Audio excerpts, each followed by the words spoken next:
Welcome to Hope Through Hard Stuff, a podcast from Winning at Home.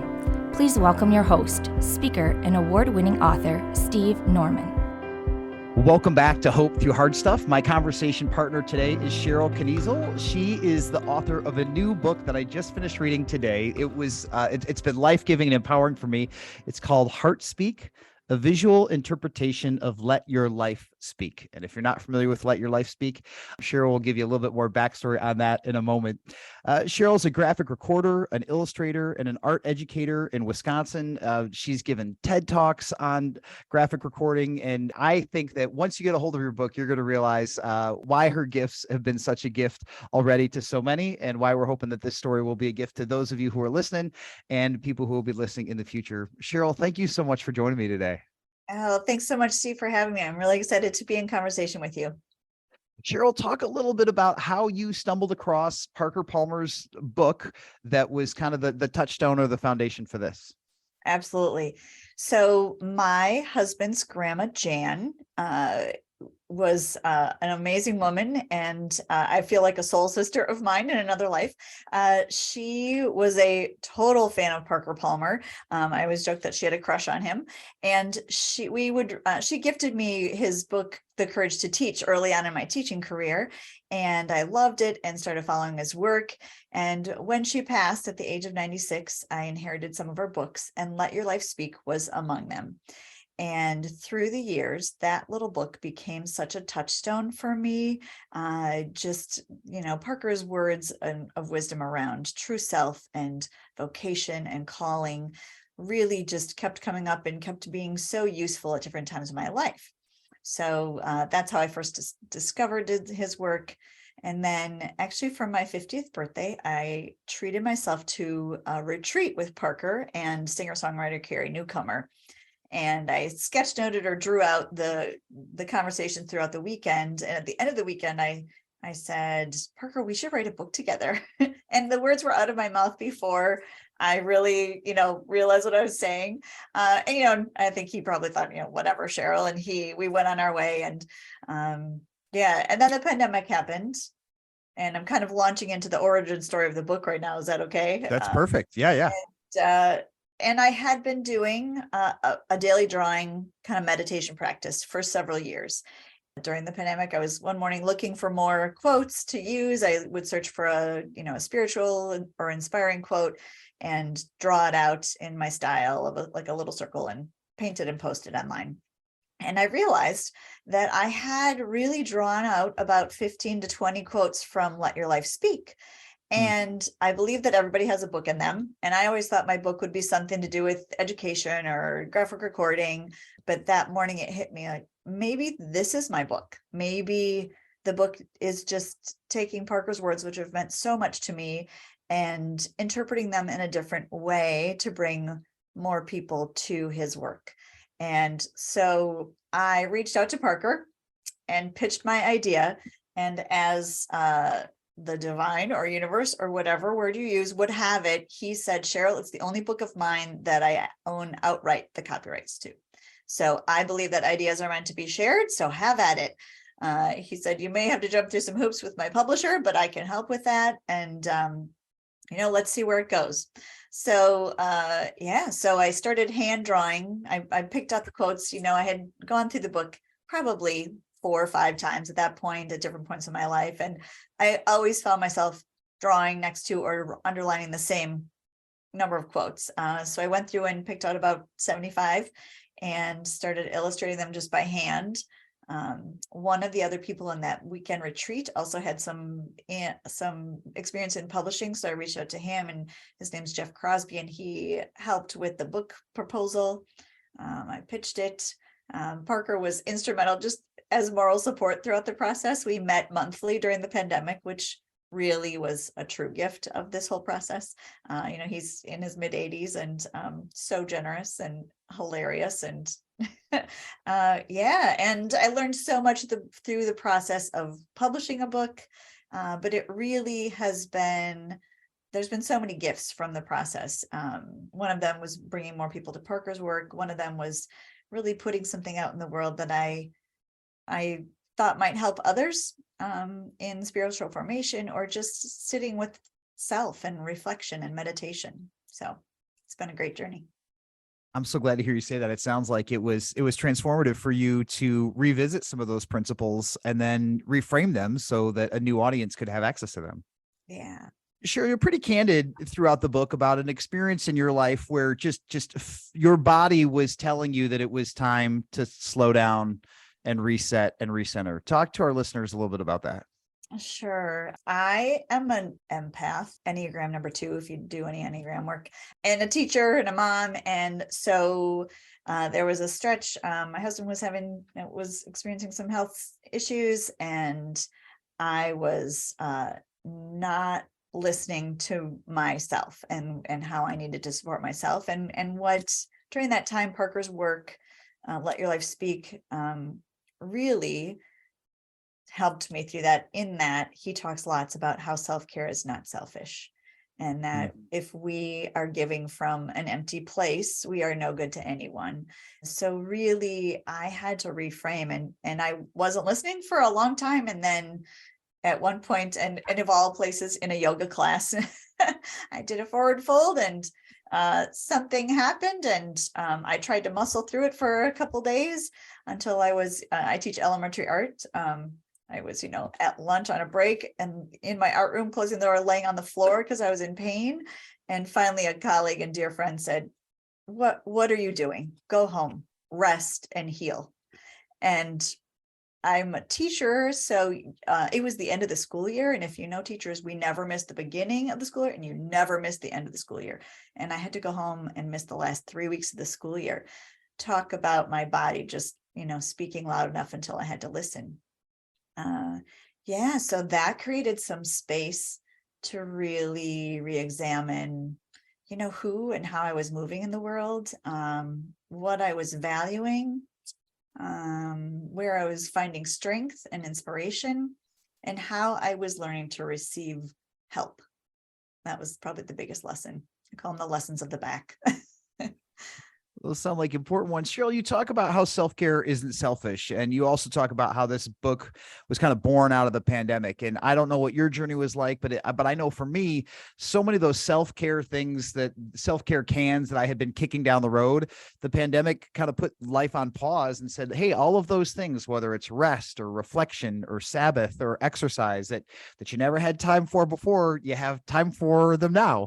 And some of us were able to lean into those, and some of us still shoved all of those messages down. How do you see the pandemic, maybe in a positive way, reframing our understanding and our need for appropriate and proactive self-care? Wow, that's a great question. I can't speak for everyone, but I can speak to my own experience in that it really was a pause, even as an artist and a teacher and a business owner, that I was in my house, and it really gave me time to reevaluate two things: reevaluate what was important and what I could carry on, within constraints that we were under, all of us. And then it also forced a lot of us to develop new skills. And I'm not a fan of the word pivot, but in my business of graphic recording, I had been doing a lot analog, markers and paper, and all of a sudden I was sitting at a computer. So I had to learn very quickly how to do my work digitally. So I think the silver lining of the pandemic was, time to rest and some time for introspection, and then also learning creativity and flexibility. And maybe not even learning that, maybe just practicing more of that. Yeah. Yeah. And I love how some of the themes that come through in the book, and I'm paraphrasing here, is that sometimes our gifts aren't the gifts, but our life and our presence are the gifts. And if we're not fully taking care of ourselves, we rob ourselves and others of our ability to be fully present in moments. Am I reading that correctly? Oh, absolutely. I come from German Catholic farming family stock. I was definitely socialized by the amazing women in my life, that you are what you accomplish in the day, like who you help, how much stuff you get done off your laundry list, that, what you accomplish is who you are. And all of a sudden we were in a pandemic, and, the list kind of fell away, a lot of them. And so that also became part of the book, in that wow, maybe the work is to sit with the readings. Maybe the work is to get clear and make sure that I'm walking the walk. Yeah, I still struggle with that every day, being versus doing, but sure. that's a lifelong journey, I think. Yeah, yeah. And I love how one of the quotes that you zero in on just reminds us that your true self is calling out to you, trying to give you notice, trying to give you perspective. What are some of the ways that for those of us who all of this verbiage of true self and self-care is kind of new, especially those of us who grew up with deep Midwestern Protestant heritage that just said your identity, to your point, is what you can achieve, what you can accomplish, what you can win at. And Palmer has taken a little bit more of a contemplative, reflective, Quaker inspired approach that said there are gifts in the silence and in the listening. How can we make a shift towards giving our lives and our hearts and our souls to speak to us the messages that we desperately need to hear if it's all kind of foreign territory for us? Yeah, sure. I think that the best way to do that is to start practicing some solitude, and just sitting with, creating small spaces for yourself, whether that's 10 minutes in the morning over coffee, which is my happy place, and try not to fill that space. Parker talks a lot about listening to true self, and that if we don't, we put ourselves at great peril. Also, when we, do things that don't align with our, when we're doing things that kind of run crosswise to our soul, a lot of times we keep busy so that we don't have to feel that or listen to that or just even notice that. So I think the first step is just creating, taking time, 10, 15 minutes in the morning or at the end of the day, to really check in with yourself. I also, I know for me, I ask myself, how do things resonate physically? Like where am I feeling this in my body if I say yes to this? Or where am I feeling it if I say no to it? There's such wisdom in that as well. And Parker speaks to that too, of just, sometimes if you're not going to listen, your body will shut down for you. And that's, my personal experience. So I just think that space and solitude is so important. And it does not have to be a weekend retreat. It again can be 5 minutes, with some contemplative reading or, your favorite Bible verse. So important. You also included some quotes that say, if you find yourself resenting the things that you're doing, maybe you're saying yes to things that aren't authentic to your wiring and your vocation. Unpack that a little bit. Yeah. So the shoulds. Yeah. Yeah, there's so much to unpack with those. And that's such a personal journey, I think, just, who we should be as, Midwesterners, who I should be as an educator, who I should be as a parent, as a friend, as a spouse. There's a lot of shoulds. And for me, Parker's words really helped me figure out what was mine to carry and what was not. And then really checking in with the yeses, to make sure that it was a yes because it was aligned with what I held true and meaningful and beautiful, versus something that I felt someone was expecting me to say yes to, and what would happen if I didn't say yes, and how would that look? And that's just what Parker talks about, the inner and outer work, making inner match outer, and not being afraid that if you say no, or if you just be, that you won't be enough. I think that's what it comes down to, feeling worthy. Just your presence and who you are today is enough. Sherrill, you talk about how our inner work has a direct connection to what our outer work looks like. And I think that to your point, some of us grew up in backstories where outer work was the only thing that was measured, celebrated, elevated. And I hear you saying that the inner work has a direct connection. And when we're not fully present to ourselves and not living in alignment with our authentic selves and what God says is true about us, there's a direct effect on our work and our relationships. I absolutely agree. Actually, in the book on page 116, I specifically remember Parker's words were, if people skimp on their inner work, their outer work will suffer as well. And I remember drawing a little plant. The picture is a person in a circle that says inner work, and in the circle with the person is a wilted plant. And outside of the circle is outer work. And, outer work looks like it's mad. I'm like, what are you doing? But do you mind if I read my reflection from No, that one? please. No, go right ahead. So the book is set up so that the images on the left are my illustration of Parker's words, the white words type below the images Parker's quote from Let Your Life Speak, and then my reflections are on the right side. It says, I can always tell when I have not prioritized my own inner work. I get short with others, eat poorly, and let go of moving my body regularly. It isn't until I realize that my mind is filled with spiraling negative thoughts and worries that I stop myself long enough to name how I'm feeling or what I'm doing. Oh, this is me feeling lonely or unappreciated. Then I can begin again to take care of myself. That often looks like what helps keep a plant healthy: enough water, sunlight, and a few gentle words. And then I have on each page just kind of a gentle open question. And the question says, what does it look like when you are skimping on your own inner work? And how might you gently course correct when you realize it's happening? Yeah. Yeah.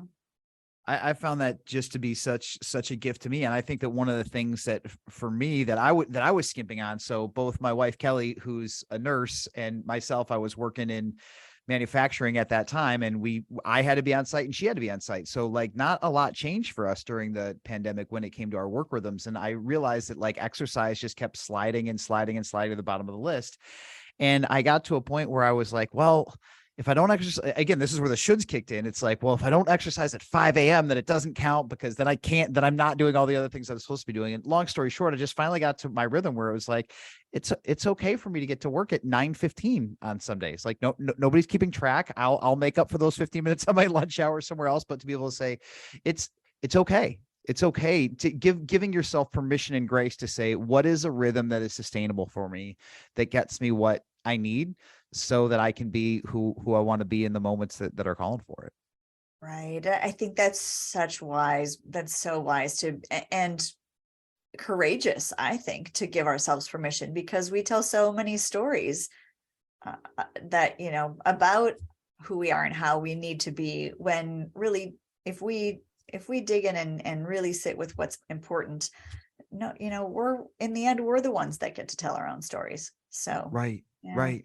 Yeah. There's another image where you talked about how we shouldn't be afraid of failing, because sometimes if we fall, the distance between where we are and the ground is lesser than we anticipated that it might have been. Pull on that thread for me a little bit. Sure. Oh, it's one of my favorites. And in the image I can still see is it's a person with his feet like he or she or they just slipped on a banana peel, and Grace is very close by.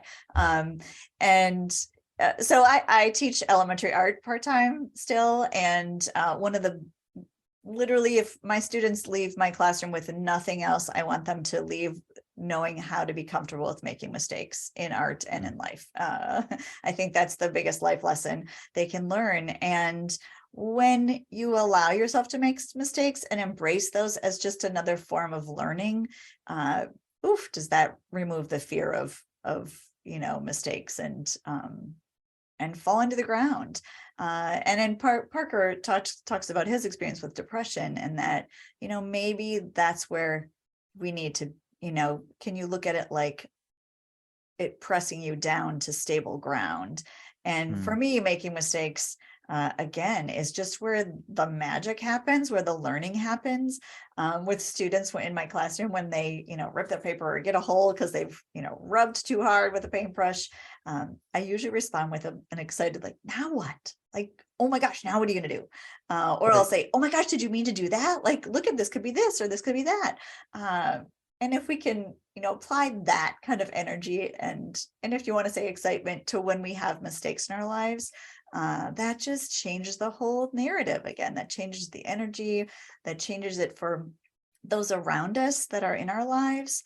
So I just think that's just so important. Yeah, sure. I'm so glad to hear you say that, because even as I was kind of reflecting on that image, I had two instances that came to mind. One was when I was kind of working in a really large church in another city and was kind of climbing the ladder on the rungs, and I thought that I might be in succession to kind of lead it when the leader was finally ready to make a change, and their executive team preemptively called me into the boardroom and said, "Hey, we think you're a nice guy, but you're not going to be the next leader." And that just was just such a fatal, like, it felt like a fatal blow. Like, the disappointment just came in waves. But it was really interesting because I was, in my mind, that thing that I thought would kill me wasn't something that I enjoyed, and I certainly don't want to repeat it, and I wouldn't wish it on my worst enemy, but it didn't kill me, oddly enough. And then later, when I was working in that HR job in manufacturing, I lost my job about 7 months into COVID, and I thought that was going to kill me too. And again, none of the experiences are fun, but sometimes what I really appreciate about the picture, it's like, oh, I thought this was a 10-story drop, and it was maybe 20 feet. It still felt like I was falling off of a tall ladder and like maybe broke my tailbone, but it didn't splat. Like, I didn't disintegrate. And I thought that was a really powerful image and a really powerful message in the book, that no, we don't get excited about the fall, but maybe we will land awkwardly, but we won't die. And again, it sounds ridiculous as I'm verbalizing it out loud, but sometimes when you're in that grip of fear, it's hard to have perspective, and it's hard to kind of find your bearings. Oh, absolutely. And it's really just our general fear of the unknown. I mean, that's just so human of us. And there's another, I was just thinking there's another image of just, when you're falling and not knowing. Also, it relates to one of the images and quotes about way closing. And in the book that I drew a door closing, and the door next to it, the sign next to it says "not this way." And how many times for all of us, we can name situations where what we thought we wanted or what we were striving for, we got an emphatic no. And for me, at least, I know it was when I was just starting out with graphic recording and teaching visual literacy, and I had pitched doing it in my district and on a larger scale instead of just in my classroom. And I got a pretty big emphatic no. And looking back on it now, oh my gosh, that veered me into a whole different space of pursuing it and supporting nonprofits and educators in different ways, and organizations in my community doing really generative and transformative work around conversations and around racism. And so if I had gotten a yes, it would have meant different things. And so Right. Receiving the no's sometimes and just being with the fall to the 20-foot fall is okay. And just, trusting and having faith that that's just where it needs to be right now. Yeah. Yeah. Parker talks in the book, and you talk about it in yours, about vocation. And I think many times we can confuse vocation with job. And I hear you saying that vocation is so much bigger than whatever the entity that signs your payroll check is. How have you discovered that in your own journey? Yeah, I agree. Vocation, I didn't really understand this concept until I started reading Let Your Life Speak several times, and how lucky that some of us we happen to find a job that does incorporate our vocations. For me, it's always been listening. Listening is something that I find sacred and a just beautiful way to connect with others. So for me, vocation includes being able to give the gift of listening to others. Really, teaching is also all wrapped up, and always learning. I'm such a curious lifelong learner. So for me, really, my business of graphic recording and education is just all those things wrapped up together. I think we've been socialized a lot to believe that, our job needs to be all those things together. And what I've realized, as I journey through life, is that it's okay if your paycheck is not wrapped up in what your vocation is. And maybe sometimes that can be even healthy, because it allows you space, a side space to explore what's not tied to, Yeah. financially too. And in some ways, Cheryl, I think that's, for me anyway, that circles back to the shoulds, right? Because sometimes we're like, well, my job should provide X, Y, and Z. And I think that sometimes we put, just like we put undue pressure on some relationships, sometimes we put pressure on careers to be things that those careers can't be, and they're not supposed to be, and God didn't intend for them to be. Right. That's interesting. I have adult sons, early 20s, early mid 20s, and it's such a different generational perspective on that. Like their jobs are just their jobs. Outside, they do the stuff that, brings them joy and, whatever that may be. And oh my gosh, how much can we learn from that? Like giving yourself permission to separate the two if need be. Right. Yeah. Yeah. Yeah. And I think that you're right. There are a very small handful of people whose jobs every day, in every minute and every hour, they get to do everything that brings them life, and they get a livable wage from it. That's just not reality for a lot of people. And you're right. I think that there is a great gift. I think Krista Tippett says that wisdom is making friends with reality, and reality sometimes is there are some seasons where your job gives you health insurance and allows you to pay your utility bills. And that's okay. Amen to that, because those are all good things. I'm a huge fan of being and Krista Tippett, and I think that separating the two, and I think too, like the whole like finding your passion, and that just is a lot of weight and burden, I think, unnecessarily. So just allowing yourself to pursue and find things that bring you joy, and again, allowing them to take the path that it will. Yeah. Cheryl, you talk about how community is the gateway or a vehicle for abundance. How does community help us flesh out vocation in ways that if we were just living in isolation, we wouldn't be able to do? That's not my quote. I think it's Ram Dass, that we are all just walking each other home. Like, who are we? Where would we be without community and connection and belonging? So I think, and I'm drawing on my classroom experience, we all need and deserve someone who sees things in us that we don't see in ourselves. And if I can do that for my students or my friends or family or children or parents or whomever, the grocery store clerk, what a gift to give another human being. So community, I think, is where, when we are not able to see our gifts ourselves, that others can mirror them for us. Yeah. I think it was Parker Palmer who exposed me to the Quaker tradition of a clearness committee, where you're trying to make a life decision and you surround yourself with a couple meaningful people. Is this something that you've tried or that you've used? Well, actually, yes, at this, so Parker, the retreat I spoke of is called the Growing Edge retreats that he ran with singer-songwriter Carrie Newcomer. And that was the weekend. It was filled with clearness committee circles. And I had never experienced that before, but oh my gosh, how powerful. And Parker did such a great job of setting down the, here's what these are not. They're not recommendations. They're no fixing, no advising, no da-da-da. Like, you were only allowed to ask questions of the people in your circle.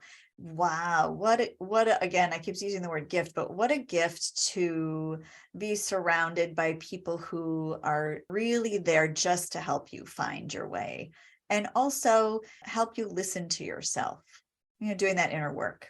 I love that. And I think that sometimes when we're in a discernment conundrum, when we're trying to scramble to find an answer, sometimes the answer becomes a priority rather than saying, okay, what does God want to teach me in the asking? What do I need to hear in the listening? And sometimes you don't get the answer, but you get a different answer, a different perspective, or you have an angle that you hadn't ever stopped to consider. And that is what you really needed to kind of keep your head above water for that particular season. Yeah, it's, Krista Tippett talks about, beautiful questions elicit beautiful answers. And it's the questions, that lead us and, may uncover things that we hadn't even thought of. So yeah, for me, oh my gosh, I'm a fan of questions first. Like, if I can ask a beautiful question of someone in my life or of myself, that is a gift. before I let you go, would love for you to hear what kinds of people you think would benefit most from HeartSpeak. Like, I know for me, I've got a daughter who's in art school. She wants to be an illustrator. Like, she came to mind as I was reading this book. I have other friends. They're not readers per se, but they love to connect with images. And what I love about this book is it felt like I could consume it in bite-sized chunks, as opposed to some other texts where I open them up and I just see like 300 words on a page and I black out a little bit. So there's something that just about the pace and the digestibility of this book that felt empowering to me as a reader. So sorry, I'm not trying to answer the question for you. No, all of those things. So first, that was kind of a couple questions there. I think, well, one of my main reasons of writing the book is to bring more people to Parker's work. Let Your Life Speak was just such transformational reading for me that I would love it if, all of a sudden they were paired and people read them together. I think that the audience for this book, I think of several young adults discerning where, when, how, who to be. If I had Let Your Life Speak in my 20s, that might have just, I might have learned a lot more quicker. So I think that space, I have had, in book signings, and I'm starting to hear from people who've read the book. I have lots of people giving them to their grandkids or giving them to children who are in college or just about to head to college, even college courses, pairing the book with Parker's and using it in college courses. And then I know as a young parent, I had no time to read, but I think if you have kids older elementary, when you have time, like that space of when you're redefining who you are as a parent might be also a good space. And then, I'm just going to say all ages, but my mother-in-law has just not stopped giving it. She's like, I'm ordering more. Like, I thought of 4 more people. And to hear people's feedback, like you said about using the book, I had a friend that I think gave me the biggest compliment. She said, Sherrill, it's so reusable. And that was a big compliment, because I feel, and my intention with the book was to be like the books that really are my favorite. And the way I use books like Let Your Life Speak or Mark Nepo's Book of Awakening as well, for me, I read them over and over and over, like for years. And I may open to a random page and just see what that has to speak to me today. I may choose, for a while to read just a couple pages every morning and use it as a journal prompt or a meditation. Or I might sit and read the whole book through. And I love that it's that length that you could read it. You could sit down and read it. And that was my intention, the reusability of it, just that someone might, buy it and write in it and mark it up and beat it up and throw it in their backpack and just, live with it, have it be something, a companion. Well, thanks so much for the work and the heart that you have put into it. No pun intended. It's a phenomenal resource. Again, the book is called HeartSpeak. Author is Sherrill Knezel. Sherrill, thank you so much for your time today. And thanks for being part of the conversation. Oh, my pleasure. Thanks for having me, Steve. Thanks for listening to Hope Through the Hard Stuff. If you liked what you heard, please remember to subscribe to it, rate and review it, and then share it with others. Winning at Home offers hope through counseling and coaching, motivational speaking, community events, and other media resources. If you believe in what we do and want to support us in our mission, consider making a donation at winningathome.com.